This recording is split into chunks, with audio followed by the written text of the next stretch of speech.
جب حضرت امیر معاویہ رضی اللہ تعالی عنہ کے انتقال کی خبر کوفہ پہنچی اور ساتھ ہی یہ بھی پتہ چلا کہ امام حسین اور حضرت عبداللہ بن زبیر نے یزید کی بیعت سے انکار کر دیا ہے، تو کوفہ میں ایک زبردست ہلچل مچ گئی۔ امام حسین کے چاہنے والے ایک جگہ جمع ہوئے اور ایک فیصلہ کیا، ہم یزید کو خلیفہ نہیں مانتے، ہمارے امام صرف حسین ہیں۔ اب وہ لوگ امام حسین کو خط لکھنے لگے، آپ فوراً کوفہ آئیں، ہم سب آپ کے ہاتھ پر بیعت کریں گے، یہاں کی گورنر نعمان بن بشیر کو ہم نکال دیں گے۔ اب ڈیلی بیسس پر امام حسین کو کوفہ سے خط آ رہے تھے اور سب میں یہی ریکویسٹ تھی، آ جائیں یا حسین، ہم آپ کے ساتھ ہیں۔ اس کریٹیکل سچویشن میں بھی امام حسین ایموشنل ہونے کے بجائے نہایت حکمت سے کام لے رہے تھے۔ انہوں نے اپنے چچا زاد بھائی حضرت مسلم بن عقیل رضی اللہ تعالی عنہ کو بلایا اور فرمایا، تم میرے بھروسے کے آدمی ہو، تم کوفہ جاؤ، وہاں کے حالات دیکھو، اگر تمہیں یقین ہو جائے کہ لوگ واقعی میرا ساتھ دینا چاہتے ہیں تو مجھے لکھ بھیجنا، میں فوراً آ جاؤں گا۔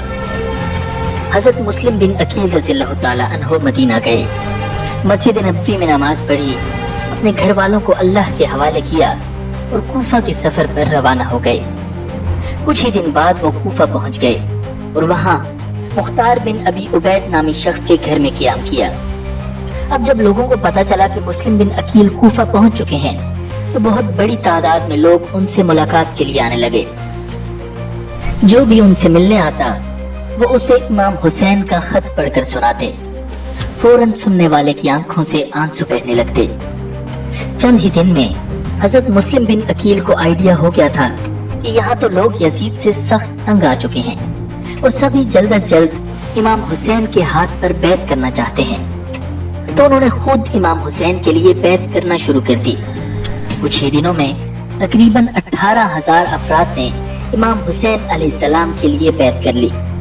یہ اتنی بڑی تعداد تھی کہ مسلم بن عقیل نے فوراً امام حسین کو خط لکھ دیا، اب آ جائیں یا حسین، حالات مکمل طور پر ہمارے فیور میں ہیں، پورا عراق آپ کے ساتھ ہو جائے گا اور امت کی یزید سے جان چھوٹ جائے گی۔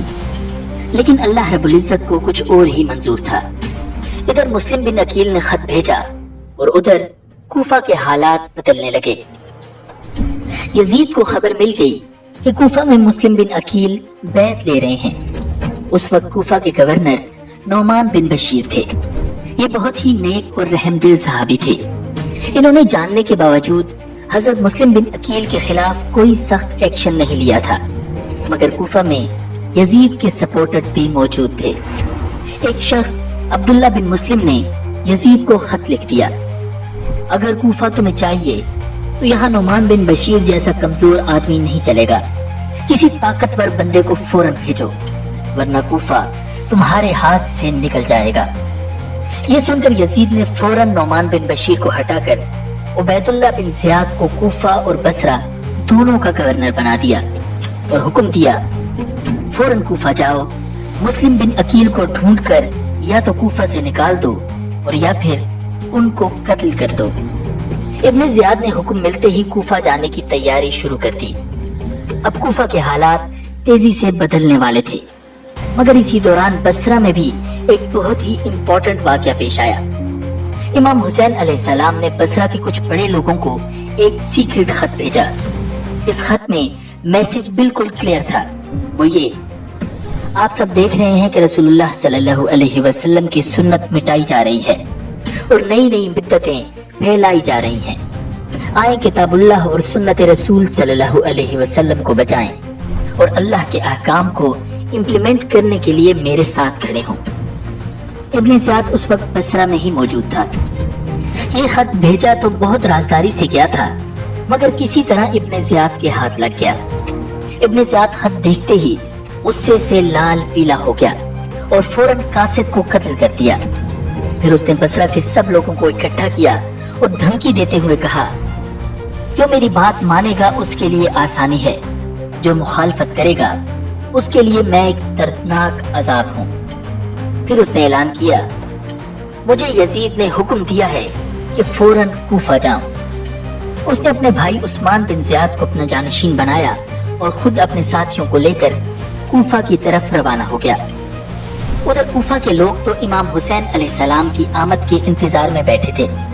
چونکہ بہت سے لوگ امام حسین کو شکل سے نہیں پہچانتے تھے، تو جیسے ہی ابن زیاد شہر کی گلیوں میں داخل ہوا تو لوگ سمجھے کہ شاید امام حسین آ گئے ہیں، اور ہر طرف سے آوازیں آنے لگیں، مرحبا بک یا ابن رسول اللہ صلی اللہ علیہ وسلم، اے رسول اللہ صلی اللہ علیہ وسلم کے بیٹے، آپ کو خوش آمدید۔ ابن زیاد خاموشی سے یہ منظر دیکھ رہا تھا، دل ہی دل میں جل رہا تھا۔ اس نے دیکھا کہ شہر پر تو امام حسین کا قبضہ ہو چکا ہے۔ اگلے ہی دن ابن زیاد نے کوفہ کے لوگوں کو جمع کیا اور ایک بہت چالاکی سے بھری ہوئی تقریر کی۔ اس نے کہا، یزید نے مجھے یہاں کا حاکم بنایا ہے، جو مظلوم ہو میں انصاف دوں گا، جو حق سے محروم ہے اسے حق دوں گا، جو فرما بردار ہے میں اس کا دوست ہوں، لیکن جو نافرمان ہوگا اس کے لیے میرا کوڑا اور تلوار تیار ہے۔ پھر وہ کھل کر بولا، سمجھ لو، جو یزید کی اطاعت نہیں کرے گا یا جس پر شک بھی ہوگا اسے بخشا نہیں جائے گا۔ میری بات مانو ورنہ نتائج کے لیے تیار رہو۔ اب کوفہ کی فضائیں بدل چکی تھی۔ پہلے جہاں ہر طرف حسین حسین ہو رہا تھا، اب ہر طرف ڈر اور خوف پھیل چکا تھا۔ ادھر مسلم بن عقیل جو کہ اس وقت مختار بن ابی عبید کے گھر پر ٹھہرے ہوئے تھے، انہوں نے جب ابن زیاد کی سخت دھمکیوں والی تقریر سنی تو ان کو یہ خطرہ محسوس ہوا کہ اب کسی بھی وقت ان کا پتہ لگایا جا سکتا ہے، اور اگر کسی نے مخبری کر دی تو پوری تحریک خطرے میں پڑ سکتی ہے۔ اس لیے انہوں نے فوری طور پر جگہ بدلنے کا فیصلہ کیا۔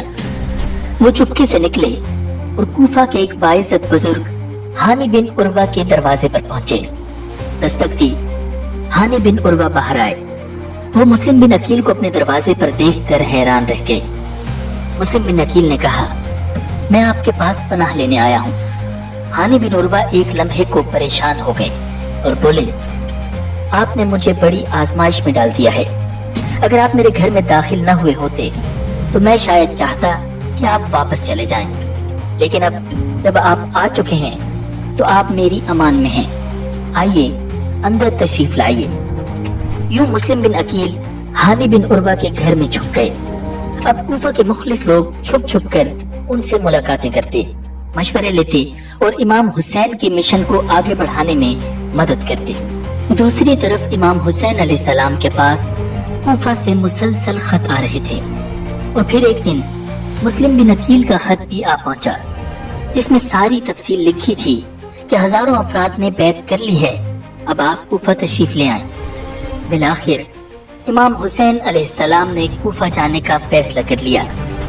یہ خبر پھیلتے ہی اہل مکہ میں ہلچل مچ گئی۔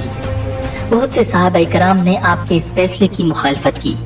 کئی صحابہ کرام تو آپ کو روکنے کے لیے آپ کے پاس تشریف بھی لائے، مگر آپ ارادہ کر چکے تھے۔ جب حضرت ابن عباس رضی اللہ تعالی عنہ کو امام حسین کے فیصلے کا علم ہوا تو وہ آپ کے پاس آئے۔ دل میں اضطراب تھا، چہرے پر پریشانی۔ انہوں نے پوچھا، کیا یہ سچ ہے کہ آپ کوفہ جا رہے ہیں؟ امام حسین نے فرمایا، جی، میں جانے کا ارادہ کر چکا ہوں، انشاءاللہ۔ حضرت ابن عباس نے کہا، آپ ان لوگوں کے پاس جا رہے ہیں جنہوں نے آپ کے والد کو قتل کیا، آپ کے بھائی کو زخم دیے۔ آپ کوفہ مت جائیے، مکہ میں ہی رہیں۔ آپ حجاز کے مسلمانوں کے امام اور قائد ہیں۔ اگر پھر بھی جانا چاہتے ہیں تو پہلے کوفہ کے لوگوں سے کہیں کہ یزید کی گورنر کو نکالیں، تب آپ جائیے۔ مجھے ڈر ہے کہ آپ کو شہید نہ کر دیا جائے۔ امام حسین علیہ السلام نے نہایت اطمینان سے جواب دیا، چاہے میں کہیں اور قتل ہی کیوں نہ ہو جاؤں، مگر میں اس مقدس زمین پر فساد اور خون ریزی نہیں ہونے دوں گا۔ پھر فرمایا، ابن عباس، میں جانتا ہوں آپ مخلص ہیں، مگر اب میرا دل واپسی پر آمادہ نہیں، میں پختہ عزم کر چکا ہوں۔